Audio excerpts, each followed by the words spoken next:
BJP नेता सोनाली फोगाट की संदिग्ध मौत मामले में एक बड़ा खुलासा हुआ है।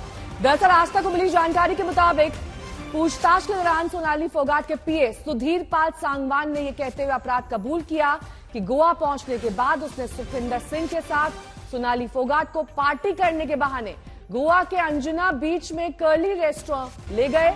वहां उसने एक ड्रिंक में जानलेवा नशीला पदार्थ मिलाकर जबरदस्ती सोनाली फोगाट को पिला दिया। सुधीर ने यह भी खुलासा किया कि नशीला पदार्थ एमडीएमए हासिल करने में उसकी मदद सुखविंदर सिंह ने ही की थी।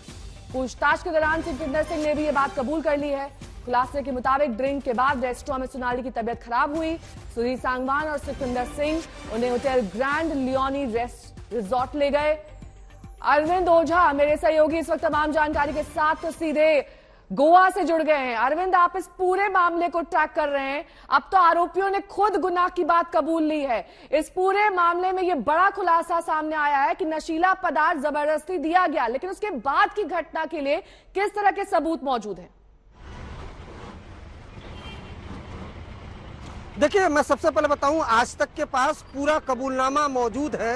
नेहा, ये हम अपने दर्शकों को दिखाना चाहते हैं कि ये पूरा कबूलनामा मौजूद है। गोवा पुलिस ने जो रिपोर्ट फाइल बनाई है और इसमें पूरा खुलासा है कि सोनाली फोगाट को किस तरह से ड्रग्स दिया गया। इसमें बकायदा गोवा पुलिस ने इस केस फाइल में ये लिखा है कि एमडीएमए ड्रग्स जो सोनाली फोगाट का पीए था सुधीर, वो सुखविंदर की मदद से जिस होटल में सोनाली ये लोग रुके थे वहां के वेटर से मंगवाया गया एमडीएमए ड्रग्स।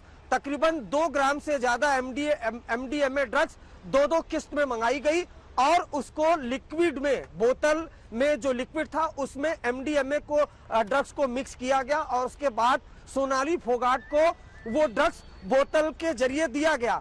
आज तक के पास वो सीसीटीवी भी मौजूद है नेहा, जिसमें पार्टी चल रही है। जो सोनाली फोगाट है वो भी डांस करती हुई दिखाई दे रही है।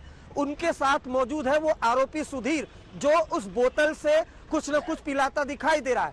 गोवा पुलिस का ये दावा है कि आरोपी ने ये कबूल किया है, सुधीर ने, कि उसने एमडीएमए ड्रग्स खरीदी और वो बोतल में लिक्विड फॉर्म में मिलाकर उसको दी। इतना ही नहीं, जो कर्लीज क्लब का जो ऑनर है वो भी ये जानता था कि नारकोटिक्स का इस्तेमाल हो रहा है, बावजूद इसके उसने पुलिस को जानकारी नहीं दी। इसलिए कर्लीज क्लब के मालिक को भी गिरफ्तार किया गया है। तो कुल मिलाकर 5 लोगों की गिरफ्तारी हुई है। लेकिन आज तक के पास गोवा पुलिस की वो पूरी केस डायरी मौजूद है, जिसमें सिलसिलेवार खुलासा किया गया है कि कैसे सोनाली फोगाट गोवा पहुंचती है, उसके बाद किस तरीके से वो होटल से 10 बजे रात को निकलती हैं, कर्लीज क्लब पहुंचती हैं, वहां पर उनको जो बोतल में लिक्विड में एमडीएमए ड्रग्स, बकायदा ये लिखा हुआ है ड्रग्स का नाम, एमडीएमए ड्रग्स मिलाकर उसके बाद वो सोनाली फोगाट को पूरी रात पिलाया जाता है, जिसके बाद उनकी तबीयत बिगड़ती है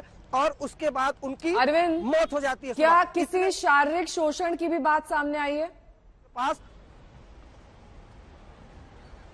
जी देखिए, अभी तक जो पोस्टमार्टम, इनिशियल पोस्टमार्टम रिपोर्ट आई थी उसमें चोट की बात तो जरूर थी, लेकिन अभी तक शारीरिक शोषण की बात नहीं आई थी। देखिए, अभी 3 तरह के एग्जामिनेशन, मेडिकल एग्जामिनेशन और होने हैं। विसरा रिपोर्ट का इंतजार कर रही है गोवा पुलिस, लेकिन आरोपियों ने तो खुद कबूल लिया है नेहा, और कबूलनामे की पूरी जो दस्तावेज है आज तक के पास मौजूद है, जिसमें आरोपी सुधीर ये भी कहता है कि मैं आपको और कई जानकारियां दूंगा इस केस से जुड़ी हुई। बकायदा इसमें लिखा हुआ है कि पूरा डिस्क्लोजर मैं आपके सामने करूंगा। इसलिए 10 दिन की कस्टडी दोनों आरोपियों की ली गई है, जबकि जो कर्लीज क्लब के ऑनर है, जो 2 ड्रग पेडलर है, उनकी 5 दिन की कस्टडी है। तो ये जो पूरा कबूलनामा आरोपी सुधीर ने किया है कि किस तरीके से। मैं लौटूंगी आपके पास अरविंद, आपसे जानकारी लेंगे, क्योंकि गोवा पुलिस सोनाली फोगाट की मौत को लेकर सबूत और सुराग के बीच उलझ गई।